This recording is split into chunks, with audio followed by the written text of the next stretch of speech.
That's great. Wonderful. Okay, so now what I'd like to do is open it up to people in the room and people who may have some questions they would like to ask, and also those who are on Zoom. If you have any questions, you can type into the chat. If you want to speak your questions, you can speak them. If you want to sign your questions, you can sign them. You may want to, first of all, type what language you will be using: British Sign Language, Irish Sign Language, International Sign.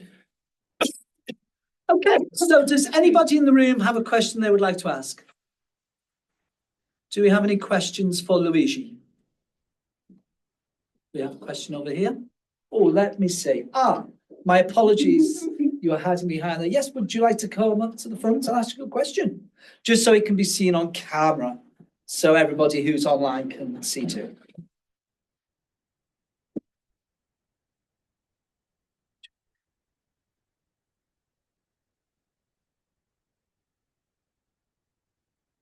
Thank you, Luigi. Really, really enjoyable. Disappointing not to win the book. Anyway, so the topic of variation. There are a lot of different signs that are used that can be accommodated and adapted.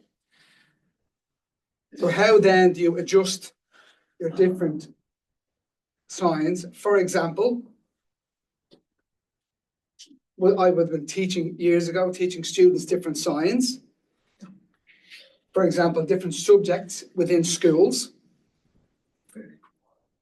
The first one would always be the Bible. You'd be teaching, so here's the sign for the Bible. Then you'd have geography, history, biology. But the students then would adapt it themselves. So for example, the Bible one became, they would have been adjusted from the first one to be letterized throughout. How do you solve that issue?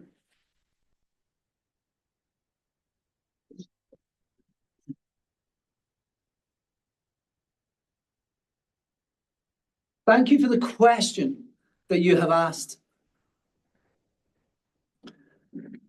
Sign variation exists within the deaf community.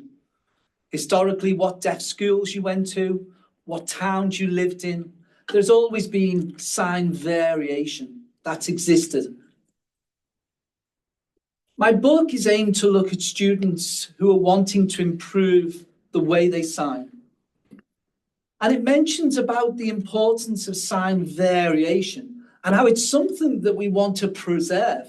And their variation can be on the region of where you live. So there can be certain signs that are used from people who live in a certain place where, so you sign the place that you're working in if you're signing within a deaf community in a specific area. Communities will develop different signs and different ways they sign, and that's something to be respected. But it's about the students. If the students are working within a local community, they need to know what the local signs are. So I haven't picked out sign variation to be looked at. It's been more looking at what the right hand shape is and looking at the linguistics of that. So although there are different signs I've used, it's looking at the knowledge linguistically that they know how to sign correctly, but also to respect and identify that sign variation exists, and good sign language interpreters will learn regional dialect. They will learn the variations that exist in different towns, in different places that they will work.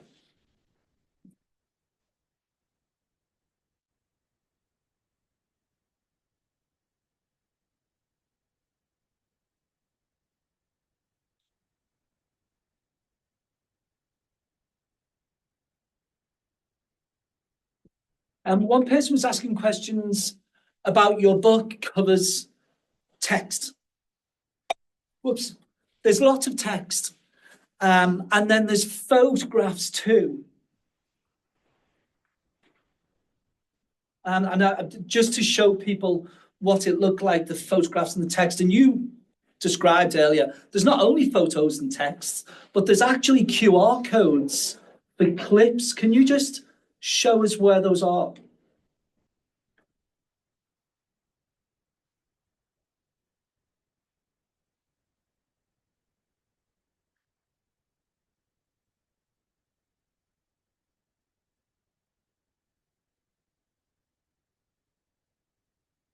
There it is.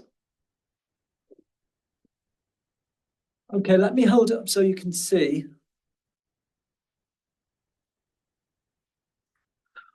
So there's the QR code. So at the beginning of the chapter, and if you put your camera on there, do you then see a video clip? So the book has the English, then there's the photographs, then I show examples in the photographs to help the students to learn by looking at signs.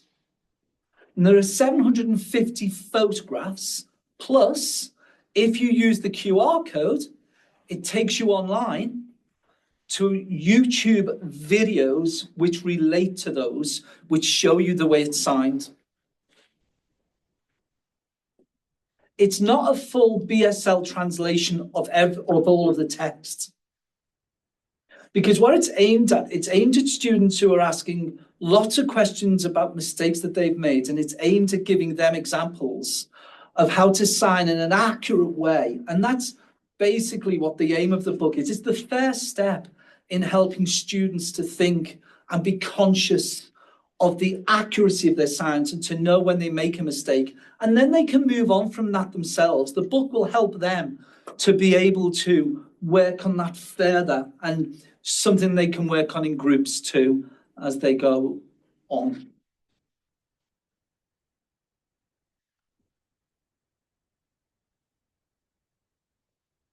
Now, chapter 5 looks more at the practice of what people can do at home and the exercises they can do to help them improve their language skills. And that will also then go on to help the teachers as well. And the students will be able to learn from that. So they've got the theory, they've got the photographs, they've got the drawings, and they've also got the practice as well. And there are activities 1, 2, 3, 4, 5 that they can do. So it's really helping the teaching as well, isn't it, with those examples? The resources can be added to, too. They're not a finite amount. The tutors can then add more examples. You know, this is just the beginning in a sense. As I've said before, there's so many English articles that people can read and they can look at. Well, this is just the start of trying to bring some sign language examples with QR codes and photographs that people can go to too. What I'd like to see is, I'd like to see 100 books like this that students can just take off a shelf and they can tap the QR code. But there are very few books in this way, except for the ones I mentioned, which were a long time ago. It's very difficult to find the resources, but I'm hoping that this will start off a new era of books that will be accessible in video form. I think we have 2 questions. We have someone behind here who would like to ask a question. So I'm going to use ISL if that's okay. Hello everybody at home. My name is Joanne Chester. I work in the Irish Deaf Society with Brian Crean, who won the book, in the Further Education and Training Department. We teach ISL classes ourselves using deaf ISL teachers. You did mention the teachers themselves must be able to and have knowledge of the linguistics of the language itself to be able to self-reflect, and to be able to meet students in their environment. But how then do the teacher, if the teacher does need improvement, how do you identify that?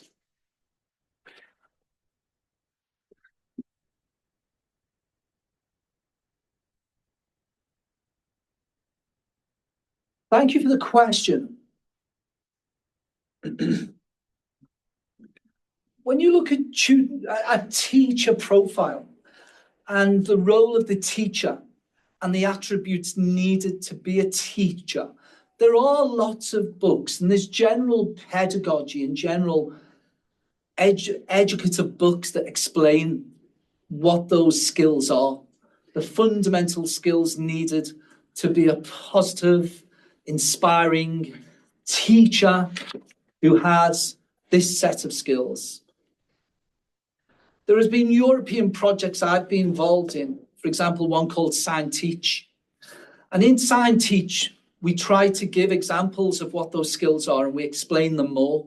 And that's an online project that I've been involved in the past.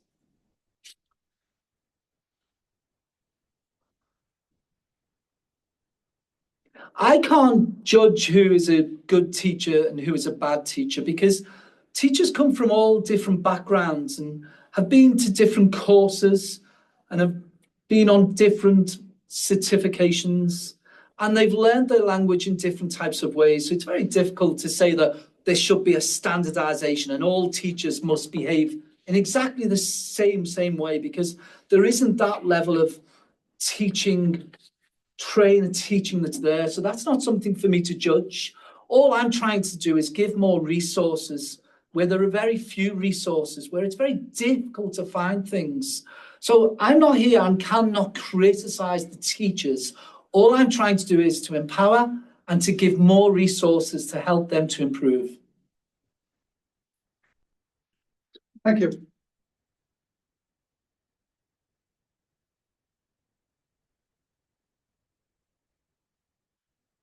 We have one question from Zoom, and then we're going to come to you next, okay?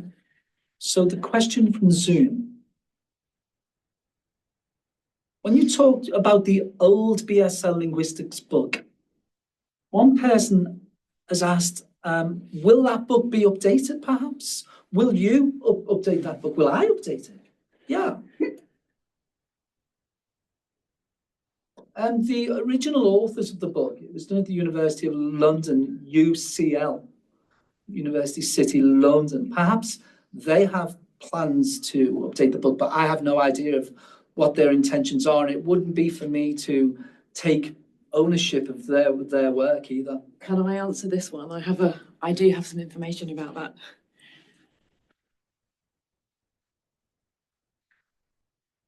So if I can just clarify for people on Zoom, there is someone in the room, Ellen, who is going to speak, who's the publisher from the Cambridge University Press. Helen. Okay. Yeah, first of all, I just wanted to thank everybody for coming, actually, and especially to Luigi. We're very, very proud. Can we just hang on 1 second there, Helen? Just 1 second. We just need the BSL to be over here. Oh, sorry. The organisation. Okay. We're good? Yeah. Right. Yeah, so we're really, really proud of this book for a number of reasons. First of all, I think this is right. I've checked back through all of our authors, and I think this is correct. So within our linguistics publishing programme at Cambridge University Press, Luigi is the first deaf author to write a book on their own, within our linguistics publishing programme. So that's a big milestone for us. And also we've published, so related to your question, we've published a number of books over the years on the linguistics of sign language, various different sign languages, which, as we've said, are very much aimed at linguists and linguistic researchers about the linguistics of various sign languages around the world. But it's also very, very important to us that our books are usable in the real world. And until Luigi's book, what we hadn't published was a book on actual British Sign Language for learners of the language. So we're really proud that this is the first book we've published that actually helps learners, whether they're working with deaf people, working with deaf children, working in educational settings, to actually learn and use the language. So it's a way in which the linguistic research that we publish is applicable and is really helping people in communities and in the real world outside of academia. So we're very proud of the book for that. For those two reasons, I just wanted to say that. Going back to your question, so Ben Sewell's book, The Linguistics of British Sign Language, was published back in 1999, and it very much needs updating. I have met with Bensi once or twice, and we are planning to update it. But the reason it's being held back is that in the UK, I think starting in September 2026, there is going to be a GCSE in British Sign Language. For those of you that are not based in the UK, the GCSE is the General Certificate of Secondary Education, and it's the certificate that 16-year-olds take in schools for their school leaving certificate. And sign language is being integrated into that curriculum, so students can actually take an examination when they leave school in sign language. So I think Bensie's book is, if the second edition happens, it will be used to inform teachers on that GCSE course. So we're waiting for that to see what happens with that course before we develop the second edition of that book. So that's the answer to the question. Wonderful. Thank you so much. Okay.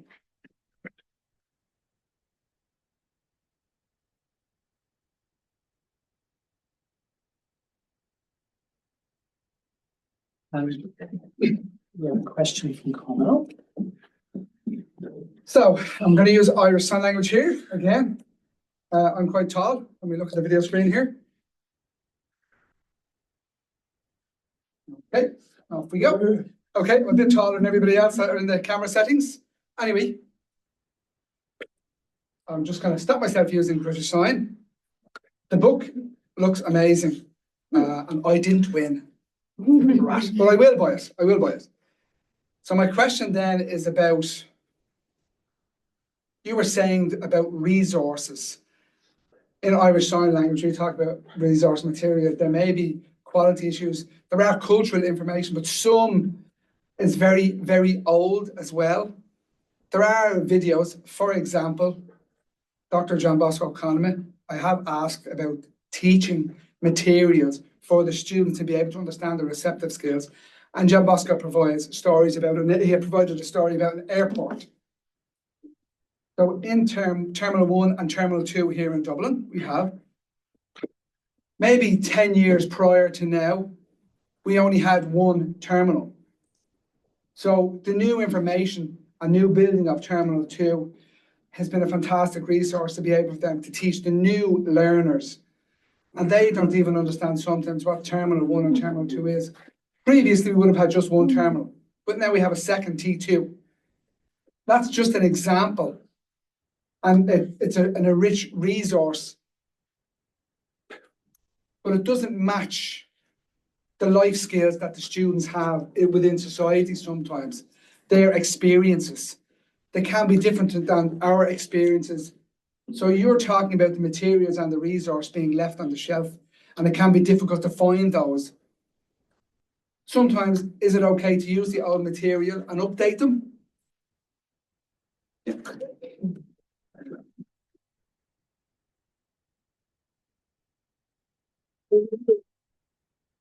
Thank you for your question. On a personal level with my teaching, you know, I do update the resources. I do update the material. Firstly, the videos, their format might have been video cassette, and then they become CD-ROM, but the video cassettes can lose their quality. So they need updating just on a technological level, but also you can explain historical resources and contextualize them. And then you can update them to the lifestyles and the way that people live now. So you can always continually update. But it's a lot of work to do. And, you know, even within our team, we're forever working between a team of 4 of us to have the right resources. So it's teamwork, but it can be a struggle to do by yourself. A lot of the topics like diversity, like transgender, like race, ethnicity. 20 years ago, those topics would not have been broached within a chapter, while now they will be embedded within the work. So you're going to want to make your material up to date.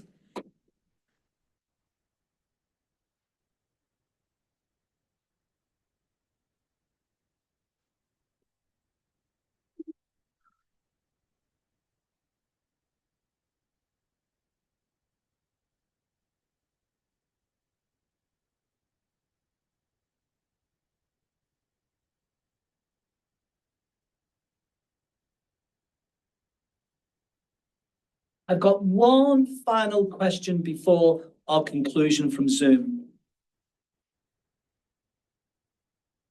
Person said it was interesting that Helen mentioned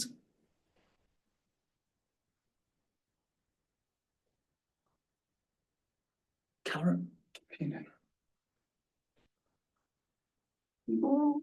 Sorry, Kenya. Sorry.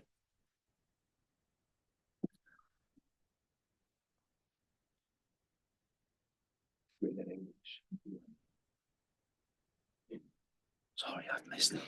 Apologies. In Kenya, they have students who are learning the language. They're doing exams using English. They're English exams. But they're going to be doing sign language and British Sign Language. So it's wondering whether that will then be used in African countries using British Sign Language.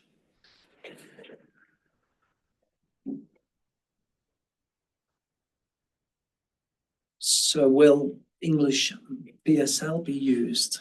Or will it be the native language of the country that they're in that will be used?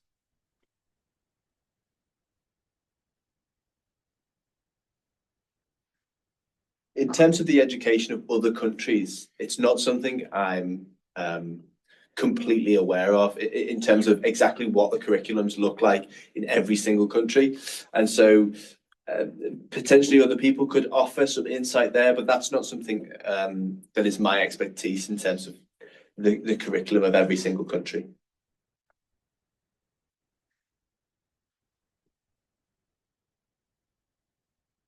So it's in the UK looking at English and British Sign Language being on a par. And other countries respecting the languages of those countries themselves and helping those countries to be successful and inclusive there. In terms of countries, we think about the difference. If we look at GCSEs, that's not necessarily a UK curriculum because Scotland doesn't partake. So it's English. Wales do, but Wales are planning to change it somewhere down the line. So Scotland don't partake in GCSEs. It's just England that do GCSEs. So not Britain as a whole. No, yeah, just England.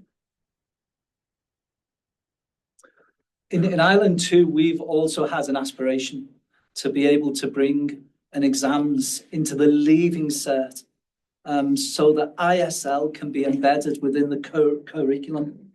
And we're hoping that that aspiration will be achieved sooner rather than later. Yeah, we have to hope for something like that. And hopefully your book will help to support us in that journey. Yes, and thank you for inviting me here. And thank you to the university as well, the Trinity College. Okay, I think we've got 1 minute left for a final question, contribution. And a lot of thank you from online audiences and some are tutored by Luigi before. Brian? Delighted I won the book. And of course, Apologies, just making sure you're in shot. Okay, perfect, go. hello everybody. Okay, so similar to what Joanne said, I work in the Further and Education Training Department of the Irish Deaf Society. We have a group of ISL, Irish Sign Language teachers, and this information will be shared with them. And it will be very strict, making them read the book. Similarly, you were mentioning around interpreters, once they have finished their courses, that they're off and then they take a back seat and don't improve their skills anymore. And sometimes they do deteriorate. For ISL teachers, similarly, we do have grass level, they have their program learned and then they're off without CPD sometimes in some cases. So here in Ireland, we have a concern. We have a small number of Irish Sign Language teachers coming into the Centre for Deaf Studies to become Irish Sign Language teachers themselves. That is a concern in itself.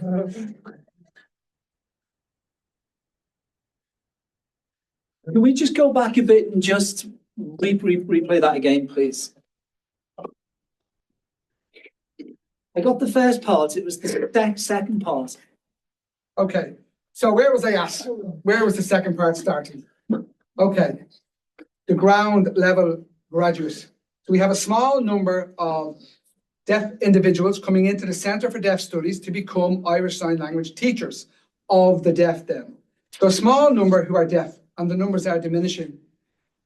There are plenty of non-deaf individuals coming in to become teachers of Irish Sign Language. Yes, that's a good situation, but we still would like to encourage more deaf individuals to become, because the reason for this is that deaf people don't want to come in and do a 4-year program because they have family, they have background, etc. So similarly, is that an issue in the UK for deaf individuals to become BSL teachers? Is that the same issue in the UK, not wanting to take part in those programs, or is there concern around the number of teachers there? So we don't want to lose the number of teachers, lose the number of interpreters that they're taking over by non-deaf individuals, these positions. Even interpreter accessibility is an issue in itself. So we need to encourage deaf people themselves to become ISL teachers within the program. Maybe you have any ideas that we can use from here on out.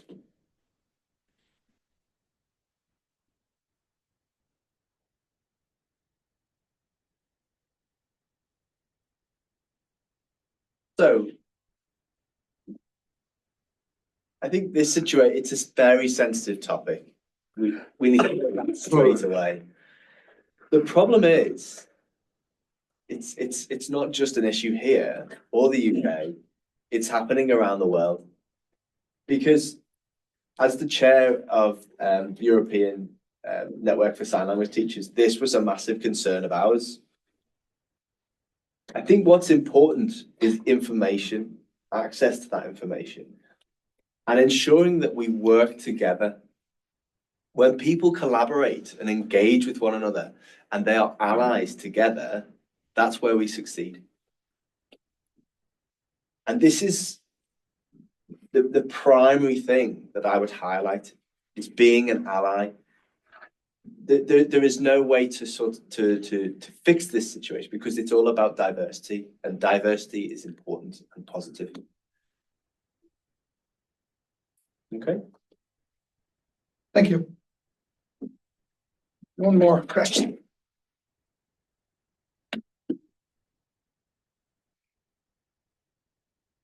Linked to the book, in connection with the book, the question, it says, British Sign Language itself is part of the topic. Does that include Northern Ireland? They have British Sign Language and Irish Sign Language there, recognised as 2 languages. There's no mention of that in Northern Ireland. I'm a bit disappointed there. Very good question. Thank you for the question. I appreciate it. It's a good question. It's a very good question. So essentially, I've followed from what predecessors have done. So Nancy Wall, Rachel Sutton Spence. I've focused on BSL as something that's incorporated throughout the UK. And so, yes, it incorporates all of BSL and all the different regions. So, and the various diversity that is included within that. So, and so different regions, the different colours, and this is a very good question point. Coming in about including ISL.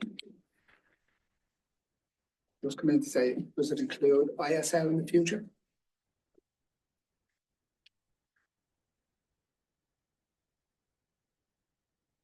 Quite possibly. I don't see why not.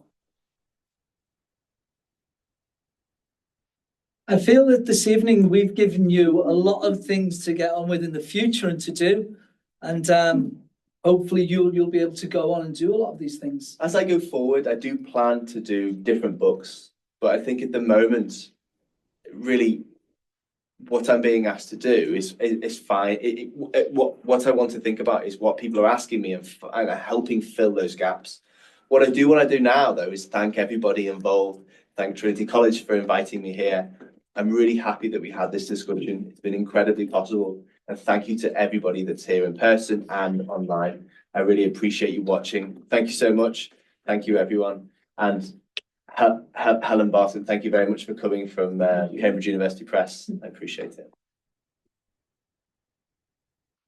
Likewise, I would also like to thank Cambridge University Press.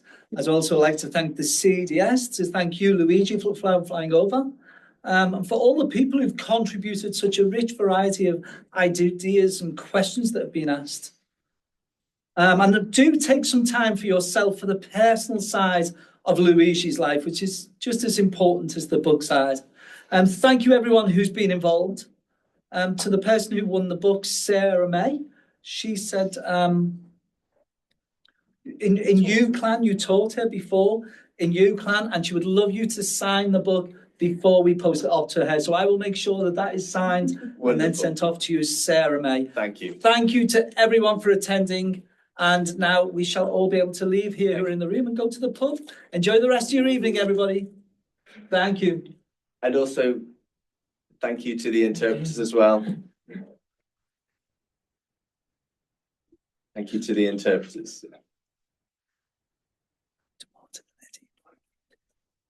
Thank you to Martin and Eddie. Sorry, thank you to Martin and Eddie. Thank you that we've had international interpreters, we've had British interpreters, we've had Senanan, we've had Michael, we've had ISL, we've had all the functions of language. And also, thank you very much to someone who's been in the background that people may not have seen, who's been doing the technical support, Rita.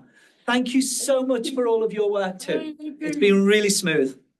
Thank you to Isabel for planning the event, coming from one of the audience members. Thank you. I'll just replay that. Thanks to Isabel. Thanks, everybody. Thank you.